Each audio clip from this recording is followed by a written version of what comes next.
This is Brian with ScreenFiles.com and review. I'm looking at today is 2019's Z, directed by Christensen. And I have to admit, when this movie started, I was not too keen on it. First off, it opened with the logo for Shudder, which is the cable channel devoted to horror, which financed this movie. Now, that's not quite accurate, and why it's not is important, though I'll go into that a little later. So, Shudder is, in my mind, kind of akin to Sci-Fi Channel, which is to say, they produce things, but a lot of what they produce isn't that great. So that was kind of a warning bell to me. It was like, oh man, this may not be very good.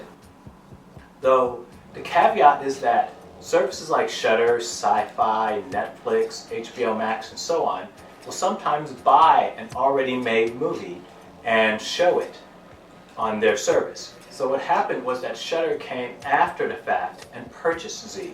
So Shudder technically did not make this movie. And thank the gods for it, because this movie is excellent. As I said, it starts out a little not great, to be totally honest with you. Though luckily, who soon turned up is probably one of the most interesting actors working in genre today, and that is Stephen McHattie. When I saw his face, I was like, oh man, this is going to be good. And then one scene, I want to call it the Chuck E. Cheese scene. If you've seen Z, you know what I mean, happens. It's about 19 minutes and change in, and then I knew this movie was going to be a winner. As anyone who watches the channel knows, I tend to describe movies based upon those I've seen before. So Z incorporates a lot that's familiar, but the thing is, what makes it so awesome is that it puts it into this melange of really interesting stuff, and it becomes its own thing. That, for me, is what makes this movie so remarkable. It starts off kind of like The Bad Seed, in the sense that you have a little child who seems off. He has an invisible friend named Z, though up to this point, well, I should say relatively early in the movie, there's no reason to believe that Z is actually a real being. It just seems a manifestation of a lonely little boy. Now, as I said, it comes off like The Bad Seed because bad things seem to be happening around this child. He acts out in school, he gets into fights, and he always blames Z for it. By the way, note that the name Z, the letter Z, Z, is very unusual for a child's imaginary companion. It's very odd. But in any case, so eventually he goes to see a therapist or a psychologist, I'm not sure which, or psychiatrist even. Though the person is played by Stephen McHattie, and he in so few words tells you there's something very wrong here. You don't know what, you don't know necessarily why or how, but he just emotes in such a way, the way he stresses certain words clearly indicates there's something wrong here, beyond a little child and his imaginary friend. So, as I said, it has elements of The Bad Seed, but then it switches up on us. Now this is the kind of M. Night Shyamalan type twist I like to watch, because it doesn't broadcast itself, it's just part of the narrative, and it just works really well. So we come to learn that Z is probably a little more real than we think. So now the movie has changed so much. We come to learn that the little boy is actually very kind. He's not bad in any stretch of the word. So this movie no longer has any connection to, let's say, The Bad Seed, or any movie where you have a child who becomes virtually psychotic.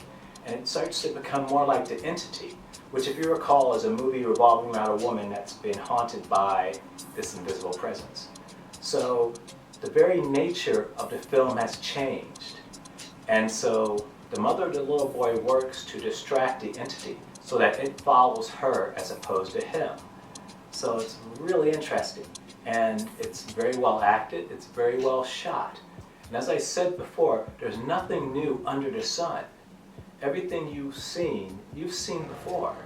But it takes a really clever director and writers which Christensen actually co-wrote this as well, to take something you've seen before and make it seem new, interesting, and creepy.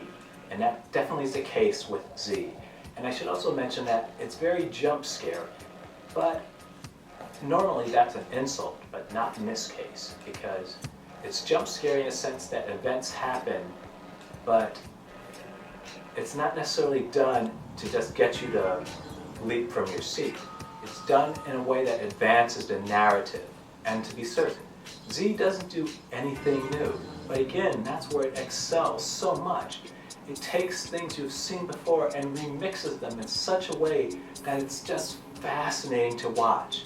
I mentioned earlier that it started off kind of like The Bad Seed, but it changes to The Babadook. And from there, it moves on to The Entity. It takes these three concepts and unites them in one cohesive, logical movie. As I implied earlier, movies that tend to do an M. Night Shyamalan type thing rarely work because it's often broadcast and it doesn't really make a lot of sense. But in the case of Z, all of its twists and turns are part of its narrative. They feel natural and organic, and it all works. And the movie transitions from one thing to another thing to another thing, and it all makes sense. This movie genuinely surprised me, and I honestly think it has no right to be as good as it is. If you haven't seen Z, it's currently on streaming services, and it's well worth your time. It easily, I think, ranks among one of the better horror movies of 2020. It's not perfect, but what it does really well. It's very lean, it's very well written, and it's a joy. If you have not seen Z, check it out. This is Brian with ScreenFiles.com and Review. Do you agree? Do you disagree? Let me know down below. And since you're there, consider a like or a follow. Peace.